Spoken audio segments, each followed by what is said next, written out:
लेकिन 2005-06 आते आते सब नुकसान में चले गए सारी दुकान, और 1.25 करोड़ 1.5 करोड़ रुपये का कम से कम मेरे को कर्जा हो गया।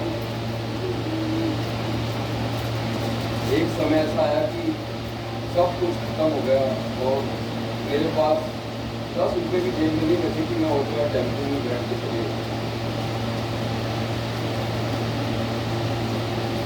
उस समय पर देखी कि पहले हमारी देवी थी परम पूज्य गुरु महाराज से जुड़ी 2006 के अंदर, और हमको 2008 में मौका मिला जुड़ने का।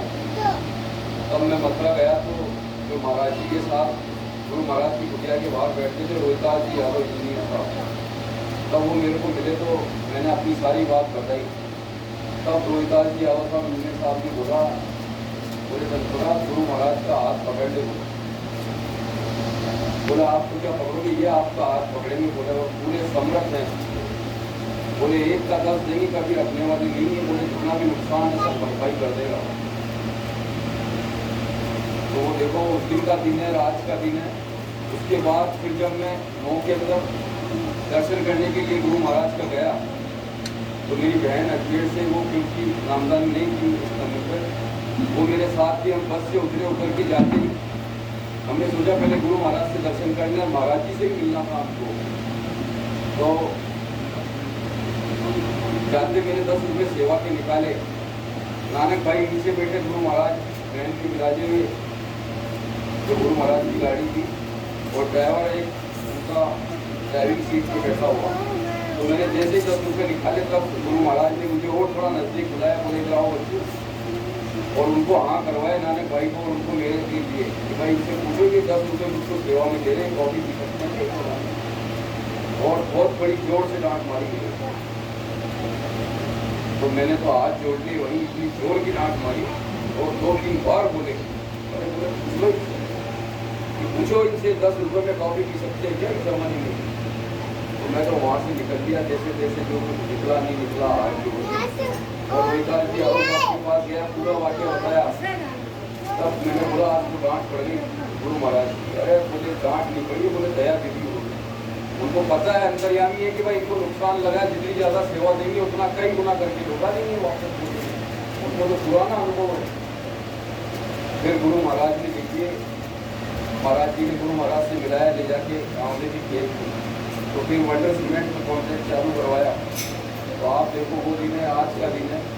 उसके बाद फिर जब महाराज जी 2012 में जब आए गुरु महाराज की चढ़ाई करने के बाद में राजस्थान में, तो 2015 में पंडित जी के फ्लैट में जहाँ उधर नज़दीक में रहते थे घर के, तब मैंने बोला सरकार ऐसी ऐसी बात है कि लोगों का कैसे चुकेगा, क्या होगा। तब महाराज जी ने दया करके 14 टेलर बनवाए, और आप यकीन मानो एक टेलर ने 3-3 लाख रुपये महीने का काम किया है। 1.5 साल में मेरा सारा कर्जा किया। और आज मेरे पार्टनर ने काम है, पार्टनर के 250 टेलर है, भाई से भी बढ़िया है। उसके तो कई कारोबार है, कई धंधे हैं। तो वो तो एक धंधे में कमी होती है, दूसरे से पूछेगा, दूसरे से, तीसरे से, चौथे से, 5वें में। लेकिन देखो नुकसान से भी बचाते हैं।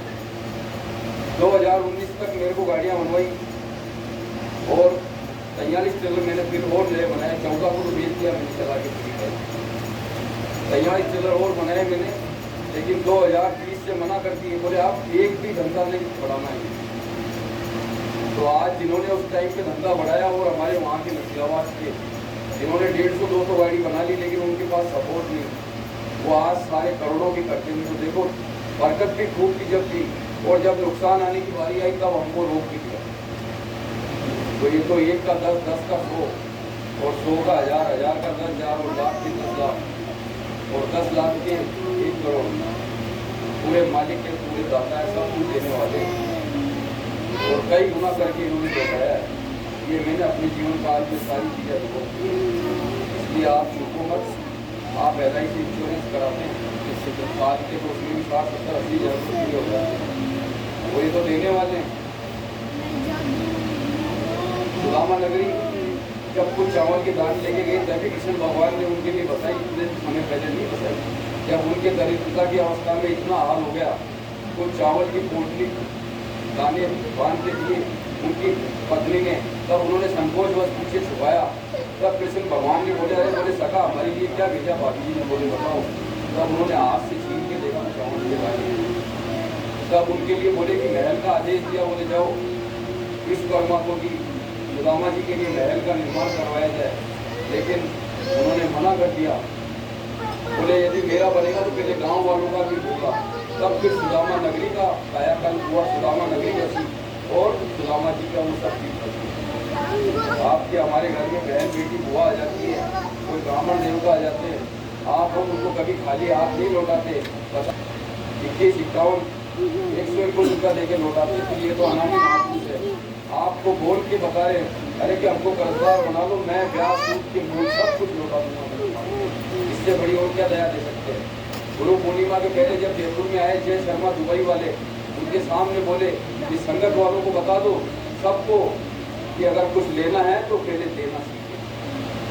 जब इतनी बड़ी बात महापुरुष कह रहे हैं तो आप हम सब लोगों को घर गृहस्थी में काम धंधे में रिद्धि सिद्धि बरकत देना चाहते हैं। तो मेरा तो यही कहना आपसे कि आप लोग सोचो विचारो मत और संकल्प बनाओ, संकल्प में शक्ति होती है। और बोले कि जब आने लग जाए तो देना बंद मत करना।